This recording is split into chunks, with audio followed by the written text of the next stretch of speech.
Hello दोस्त। आज एक और वीडियो जिसमें घड़ी और दर्पण से रिलेटेड प्रश्न है। कई बार वाटर में इमेज भी आता है, लेकिन घड़ी के केस में वाटर इमेज पूरी तरह से सही नहीं हो पाता। और कुछ लोग कहेंगे घड़ी में इसमें नीडल नहीं है, तो नीडल हमने इसमें हैंड और मिनट की सुई नहीं रखा है। इसका वीडियो में बाद में पता चलेगा। लेकिन इसमें हम थोड़ा सा ध्यान इसलिए रखे हैं कि इस वॉच और मिरर के इमेज में हम 2-3 कंसेप्ट की बात करेंगे। जो आपने एक कंसेप्ट तो देखा होगा, शायद आपने रीजनिंग ट्रिक का, लेकिन कंसेप्चुअल मेथड नहीं देखा होगा। और ये कोई भी कॉम्पिटेटिव एग्जामिनेशन में ये ऐसे प्रश्न आते हैं, जैसे आप कह दें कि एनटीपीसी हो, ग्रुप डी हो, यानी रेलवे की तो परीक्षा में आता ही आता है। आपका रीजनिंग में साथ में कुछ और प्रश्न में भी आता है। कई बार पिक्चर दे के आता है, कई बार बिना पिक्चर के आता है। तो चलिए इसको हम थोड़ी सी समझने की कोशिश करेंगे कि क्या है प्रश्न। तो प्रश्न कैसे आते हैं उसको एक बार देख लें। सबसे पहले प्रश्न कुछ इस तरीके से आते हैं कि या तो आपको दिया रहता है कि घड़ी में कितना बजा है, 3:20, तो दर्पण में प्रतिबिंब में क्या होगा, या अगर दर्पण में प्रतिबिंब में इतना दिखाई दे रहा है तो उस समय एक्चुअल समय क्या होगा। दोनों 22 वर्षा है, दोनों में कोई आंसर में अंतर नहीं पड़ेगा। खाली प्रश्न को समझने का तरीका है। कुछ लोग इसको शॉर्टकट में ले पाएंगे और कुछ लोग इसको डिटेल में जानना चाहेंगे। तो हम कंसेप्ट पे पहले बात करेंगे, कंसेप्चुअल पे, दूसरे में ट्रिक में बात करेंगे। लेकिन अगर कह रहा है यहाँ के 3:20 अगर प्रतिबिंब में दिखा रहा है तो सही समय क्या होगा, तो हम एक लाइन में बोल देंगे तो हमें कुछ न कुछ क्लियर दिख जाएगा। कह दें 8:40 होगा, तो बोला कैसे कैलकुलेट किया, तो वैसी को कहते हैं कंसेप्ट। अगर कह दें मैं 5:20 हुआ है तो घड़ी में कितना होगा, तो हम कह देंगे कि 6:40 हुआ है। अगर कह दें कि शाम के 12:20 हुआ है तो कितना हुआ है, घड़ी में उस समय क्या बजा था, तब हम सीधा कह दें आपको कि 11:40 हुआ था प्रतिबिंब में, या प्रतिबिंब में था तो आपका एक्चुअल में। अगर कह दें शाम के 18:20 हुआ है, 18:20, अब अगर मान लिए कि 18 बजा है तो घड़ी में एक्चुअल कितना बजा है, तब क्या होगा, तो हम कह दें डायरेक्ट आपको कि शाम के 6 बजे हैं। कैसे, तो चलिए सारी कंसेप्ट को एक एक करके देखते हैं। इसी कंसेप्ट को लेने का इस वीडियो में मकसद था। तो सबसे पहले प्रैक्टिस, जो हमारा कंसेप्चुअल मेथड है, इसकी प्रैक्टिस करेंगे। उसके बाद रीजनिंग ट्रिक्स की बात करेंगे। हमारे पास कोई प्रश्न नहीं है, यहाँ पे हम कंसेप्ट की बताते हैं। तो देखिए, मिरर 2 तरीके से लग सकती है। एक आपका किधर लग सकता है, इधर की तरफ, वर्टिकल की तरफ लगा सकते हैं, या नीचे की तरफ लगाएंगे। तो नीचे लगाएंगे तो आपका प्रतिबिंब, और इधर लगाएंगे तो प्रतिबिंब का कोई ऐसा मायने नहीं देता इस मेथड में। लेकिन जनरली हम इसको वर्टिकल में ही लगाते हैं, हॉरिजॉन्टल में, यानी वाटर इमेज टाइप के। इसमें कुछ घड़ी में ज़्यादा प्रश्न नहीं आते। अगर वाटर इमेज में आएंगे तो आपका जो हैंड वाला सुई है और मिनट वाले सुई हैं, दोनों में डिफरेंस आ जाता है, इसलिए इसको शायद उसमें नहीं लिया जाता हो। लेकिन कंसेप्ट उसकी भी बता देंगे आपको। तो ये हमारा क्या है, जिसको बोलते हैं रियल इमेज या एक्चुअल इमेज, और इसका ये प्रतिबिंब के रूप में हम रखेंगे। इसीलिए मैंने इसमें क्या नहीं रखा था, नीडल, हैंड और मिनट की सुई नहीं रखा था, क्योंकि हमें इसे हाथ से मूव करना है। जहाँ बनाना होगा वहाँ बना लेंगे। तो चलिए सबसे पहले देखिए, इस घड़ी में 360 डिग्री होता है। आपने पहले वाले जो वीडियो था, मैंने आपको प्लेलिस्ट में नहीं दिखाया हूँ, प्लेलिस्ट में मैंने उसको कवर। अगर घड़ी और कैलेंडर के बारे में बात करेंगे तो ये मेरे चैनल का प्लेलिस्ट है, रेलवे लाइव पे जाएंगे तो यहाँ पे हमने रीजनिंग की प्लेलिस्ट बनाया है, जिसमें 23 वीडियो के आसपास है। अगर इसे ओपन करेंगे तो आपके पास नीचे की तरफ थोड़ा स्क्रॉल करेंगे तो यहाँ पे हमने देखिए घड़ी के बारे में बता रखा है। जो एक्चुअल आपका फर्स्ट वाला पार्ट क्लियर हो जाएगा आपका। अब यहाँ पे हम सेकंड वाले पार्ट की क्लियर करना है, तो सेकंड पार्ट हम यहाँ से डायरेक्ट ले लेते हैं, अपने स्क्रीनशॉट में ही आ जाइए। अब इसमें हम बात करेंगे पूरी एक्चुअल कहानी, किसके रूप में, प्रतिबिंब के रूप में। अब यहाँ देखिए घड़ी क्या क्या होता है, 380 डिग्री, 360 डिग्री होता है, 360 डिग्री होता है। इन 360 डिग्री में प्रतिबिंब पूरी को कवर नहीं करता। कितने को करता है, तो 180 डिग्री। तो ध्यान दीजिएगा, पहला ट्रिक्स आपके पास है। जब कंसेप्चुअल जानना चाहेंगे तो घड़ी का हैंड जो भी हो, मिनट या आवर का, वो 180 डिग्री से ज़्यादा डिफ्लेक्शन नहीं हो सकता। मिरर इमेज में जाएगा तब। तो सबसे पहले हम इसको 180 में अगर बांटना के चाहें तो हम केवल ऐसे ही इसको एक बार ले लें, या तो हम इसे रियल को नहीं हम करें, इमेज को कर लेते हैं। तो इसे हम कंसेप्चुअल में ले लेते हैं। तो हमारे पास 180 डिग्री हमने बांट दिया वर्टिकल। अब इसमें ध्यान देना है कि 180 को हम बांटे हैं तो एक और डिवीज़न हो सकता है, उस डिवीज़न को भी हम आपके सामने लेके आए हैं। वो डिवीज़न क्या है, इसको हम कह सकते हैं कि ये हमारा दूसरा डिवीज़न है। अब ये बचता है 90 डिग्री, और ये 90 डिग्री, और ये 90 डिग्री, और ये 90 डिग्री, चारों मिला देंगे 360 होगा। अगर बोल दे इसे फर्स्ट कोऑर्डिनेट, इसे बोल दे सेकंड, इसे बोल दे थर्ड, और इसे बोल दे फोर्थ। ये फोर्थ मैंने इसलिए किया है, ध्यान दीजिएगा, कि अगर हमारी घड़ी की सुई का कोई भी निडल अगर 1 में है तो इसका प्रतिबिंब कहाँ बनेगा, केवल 4 में बनेगा। ध्यान दीजिएगा, 4 में है तो 1 में बनेगा, और कहीं नहीं बनेगा। यानी अगर कोई टाइम दिया हुआ है 12 से लेके 3 के बीच में, उसकी प्रतिबिंब 12 से लेके 9 के बीच में ही बनेगी। यानी कोई भी टाइम दिया हुआ है 1, 2, 3 बजे के बीच में, उसकी प्रतिबिंब किसके बीच में बन सकती है, 9, 10, 11 और 12 आपका मिडल पॉइंट है ही है। यानी इसी के बीच में भी कोई टाइम रहेगा। अगर मैं कह दूं आपको कि हमारा घड़ी का सुई 1 पे है तो इसका प्रतिबिंब कहाँ बनेगा, या तो 10 और 11 के बीच में बनेगा, अगर मिनट के अनुसार के सुई के अनुसार होगा।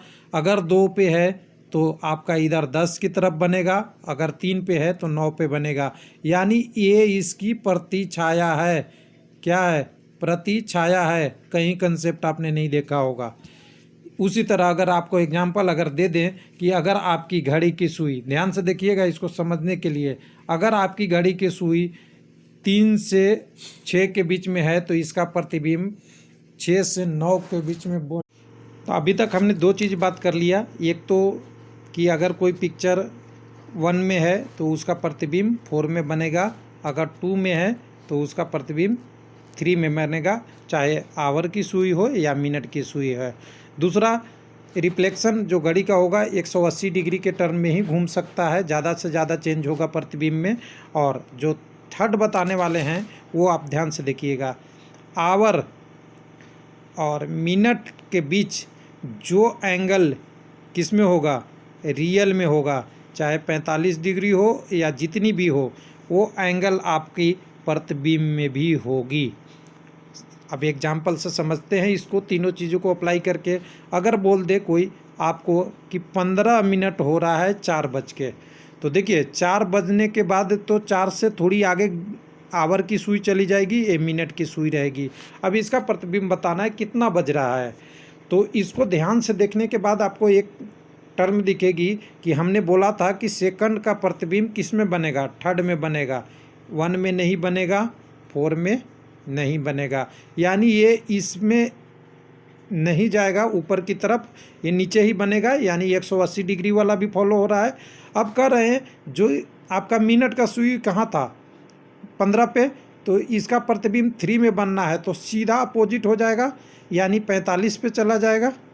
ध्यान से देखिएगा, अगर आपकी आवर की सुई 4 पास्ट है तो आवर की सुई किस पे जाएगा, 8 से कितना पहले, जितना 4 से आगे है। यानी यहाँ पे जो एंगल था वो एंगल यहाँ भी नहीं चेंज होगा। यहाँ 40 डिग्री है तो यहाँ भी 40 रहेगा, यहाँ 30 है तो यहाँ भी 30 रहेगा। यानी तीनों कंडीशन से देखें तो पहले हमें पहली कंडीशन में 4:15 हो रही थी, इसका प्रतिबिंब में क्या हो जाएगा, 7:45 हो जाएगा। अब इस कंसेप्ट में जो हमारा ट्रिक्स है वो छुपा हुआ है। क्या छुपा हुआ है, 4:15 और 7:45 को हम जोड़ कर देते हैं, ऐड कर देते हैं, एडिशन कर देते हैं, तो हमें एक रिजल्ट मिलता है। 15 और 45 कितने होते हैं, 60, और 7 4 11, यानी 11:60 क्या है, 11:60 कुछ नहीं है, ये डायरेक्ट 12 है, क्योंकि 60 मिनट नहीं लिख सकते एक्चुअल घड़ी में। 11:59 के बाद डायरेक्ट 12 होती है। तो 11:60 हमारे पास इसलिए है क्योंकि मैथमेटिक्स कैलकुलेशन है और ये 12 आवर की घड़ी के लिए मान्य है। आंसर वेरीफाई करने का तरीका आप जान गए कि अगर दोनों का जोड़ हमारा पूरा सही आ रहा है तो मेरा क्या है, आंसर सही है। एक और एग्जांपल लेते हैं, समझ गए होंगे। तो देखिए मेरे पास कह रहा है कोई कि टाइम हो रहा है 35 मिनट के टर्म में और घंटा की सुई है वो 2:35 है।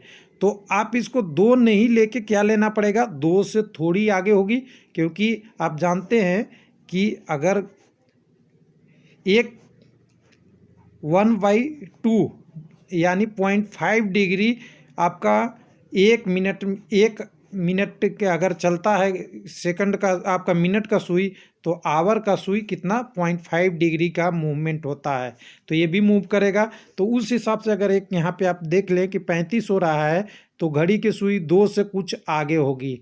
इसका प्रतिबिंब बता दीजिए हमें। तो क्या होगा, यहाँ देखें हमारे पास 2 लाइन है, एक डॉटेड लाइन है जो हमारा आवर का सुई है वो है फर्स्ट कोऑर्डिनेट में, इसका पिक्चर बनेगा 4 में। जो आपका मिनट का सुई है ये है आपके थर्ड कोऑर्डिनेट में, इसका पिक्चर बनेगा सेकंड कोऑर्डिनेट में। समझ गए होंगे। अब कितना आगे बनेगा, अब देखिए यहाँ 2 है, 2 से प्लस है तो इसका 2 से प्लस यानी 12 से 2 पहले, 2 के बाद है ना जी, इधर की टर्म में देखिए तो 2 के बाद हमारा आवर है। तो इसी तरह इतना हम इधर की तरफ बैक की तरफ चलेंगे, इधर की तरफ कितना, तो 10 से थोड़ी पहले तक। तो हम घड़ी के सुई के आवर को 10 से पहले फिक्स कर देते हैं, क्योंकि 1 से 4 हो गया। दूसरा हमारे पास है 3 से ले जाना है 2 में, तो कितना 35 पे ले जाना है, तो 35 के बाद कितना आनी चाहिए, तो 35 देखिए 35 यहाँ से जितना आगे है उतना ही पीछे 25 है। अब देखिए घड़ी की सुई में देखना है आपको कि जो ये एंगल था इसमें चेंज हो रहा है क्या, नहीं हो रहा है, तो आपका आंसर सही है। अब क्या बच गया, पहले बज रहा था, यहाँ से देख लीजिए ध्यान से 2:35। अब क्या बच गया, यहाँ से देखेंगे तो देखिए 5:35 है और ये 10 से पहले है, यानी 9:25 के करीब करीब कुछ होगा कहीं पे, जहाँ भी आसपास में टाइम हो 9:25, यानी 9:25 और 35 को जोड़ दीजिए। यहाँ पे आप 9:25 को जोड़ देंगे तो आपके पास टाइम क्या हो जाएगा, 25 और 35, 5 5 10, 3 2 5 1 6 और 9 2 11 1 12 बजा, यानी आपका आंसर सही है। अब तीसरे सवाल पे चलते हैं, जो हमने बोला था इसी वीडियो में कि मैं आपको ट्रिक्स वाला ही बता देता हूं। तो ट्रिक्स नथिंग है, जो हमने कंसेप्ट में लिया है उसी से ट्रिक्स को डिराइव किया गया है। क्या डिराइव किया गया है कि अगर कोई टाइम 12 आवर में है, कोई घड़ी टाइम 12 आवर में शो कर रहा है, कोई घड़ी 24 आवर में शो कर रहा है, तो जिसका वर्तमान टाइम है, ध्यान दीजिएगा वर्तमान टाइम किसमें भी, या तो रियल में या प्रतिबिंब में, उसको इस टाइम से घटा दीजिए, आपका आंसर डायरेक्ट आ जाएगा।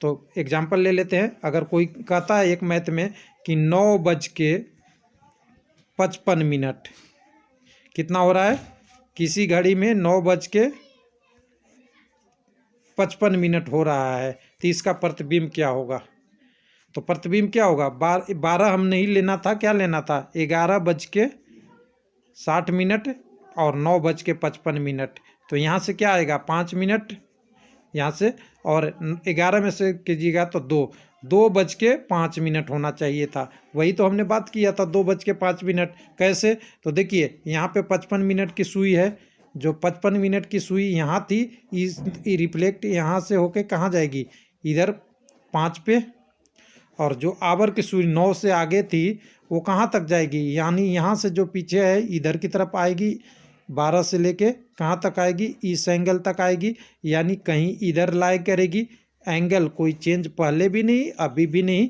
आंसर आपका वही है ट्रिक्स। इसी तरह अगर 12 आवर की घंटी में नहीं, आपकी 24 आवर की घड़ी है, 24 आवर की घड़ी में 8.7 में से जो टाइम दिया हुआ है, जैसे 18:30 दिया हुआ, तो 18:30 यहाँ घटा देंगे, तो यहाँ से 30 मिनट और 23 में से आगे करें तो यहाँ पे 5, यानी 5:30 होता हुआ प्रतिबिंब में नजर आएगा।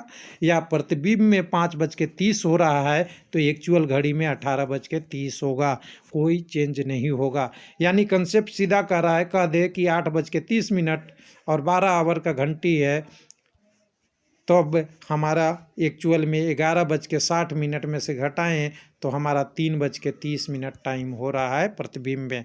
उसी तरह अगर 24 आवर की घंटी है, आपका घड़ी है घंटी सॉरी, उसमें 8:30 कह रहा है, तो अभी टाइम क्या हो रहा है, तो यहाँ से हम 30 मिनट कह दे और यहाँ से अगर घटाइएगा तो 23 में से 8, अगर 23 में से 8 घटाते हैं तो 15:30 दोपहर के हो रहे हैं।